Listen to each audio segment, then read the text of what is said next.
My counseling sessions, I tell people, why do you have depression? Why do you have anxiety?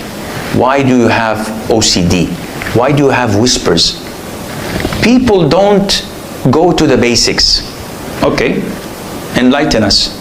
I'm gonna give you some of my secrets of my trade, but inshallah, it's all for the good.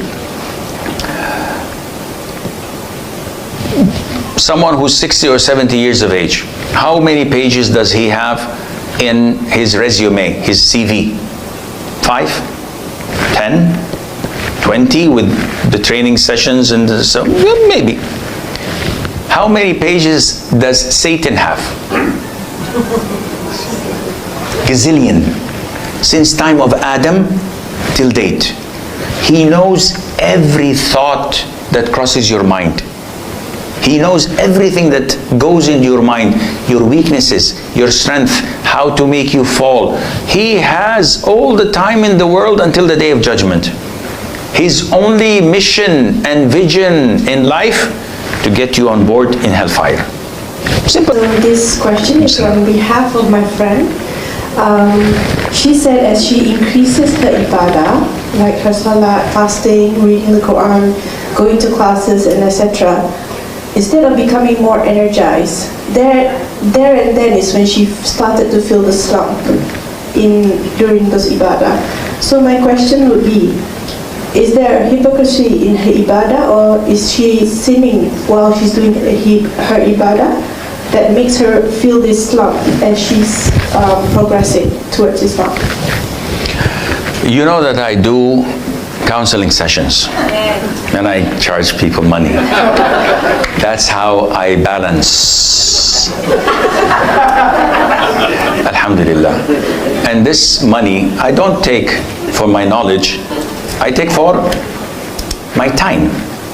When you demand half an hour of my time, of my children's time and my gym time, you have to pay.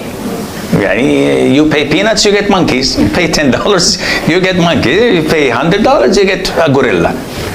Anyhow, in my counseling sessions, I tell people, why do you have depression? Why do you have anxiety? Why do you have OCD? Why do you have whispers? People don't go to the basics. Okay, enlighten us. I'm gonna give you some of my secrets of my trade, but inshallah, it's all for the good. Someone who's 60 or 70 years of age, how many pages does he have in his resume, his CV? 5, 10, 20 with the training sessions and so maybe. How many pages does Satan have? Gazillion. Since time of Adam till date. He knows every thought that crosses your mind. He knows everything that goes into your mind, your weaknesses, your strength, how to make you fall. He has all the time in the world until the day of judgment. His only mission and vision in life to get you on board in hellfire. Simple as that. Agree? How does he do that? He does it through whispers. So don't ever think for a second that you're saved, or that you can have it made without any whispers. No one on earth lives without shaitan's whispering to him.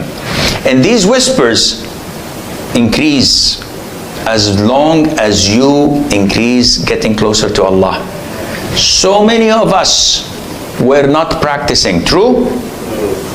When you were not practicing, did you have these whispers that you're having today? No. All. Huh? This is unanimous. All saying, Wallahi Shaykh, when I did not pray on time, I was happy. I didn't have these problems. When I used to watch movies, when I used to be negligent, where I had no now I pray tahajjud, I pray 5 times a day, I pray sunnah, rawatib, I do this, I read the Quran, and I am overwhelmed. I know. the more you get closer to Allah, the more shaitan raises the influence and the whispers. So what to do? You have two options. Give up and go back to your slums, or increase in your ibadah and your fight. So he increases in his whispers until you reach a breaking point where it's not feasible anymore. A little bit more, you're going to be with the companions. What does Satan do? He calls his thugs. He says, listen, back off. Back off. It's not feasible anymore. The guy is khalas, he's going to Jannah. So back off, leave him, don't whisper. Give him 2-3 months. He lets his guard down, we attack again. And this is the vicious cycle that is happening with me and with you. Sometimes I get whispers of shaitan, by the way, all the time. But he may linger for 2-3 seconds and leaves. So, you're dangerous. No, I might accept Islam if I talk to you. No, I'm leaving. He leaves.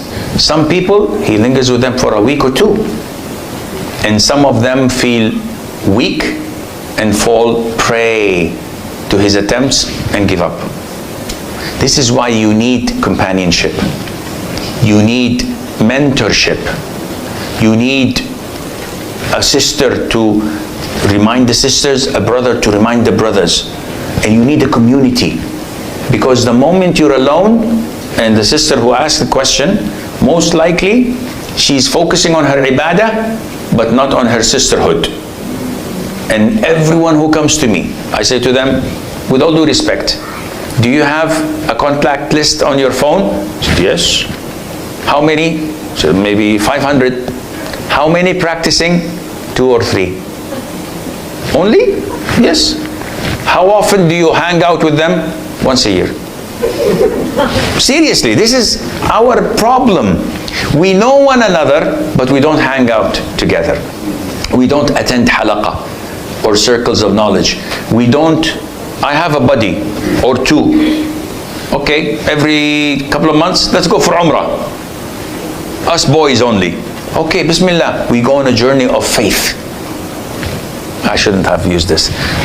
Yani. We go on a journey of Iman. And we go to Umrah for 2 weeks. We go to Medina. We go together. We pray together. We wake one another. We sit between Maghrib and Isha. We boost our Iman. We come back. How do we come back? No, strong is an understatement. We come as firm as a mountain in Iman for 3-4 months. Then the thugs are back. Let's go for Umrah again. Let's go for a retreat. Let's go for this.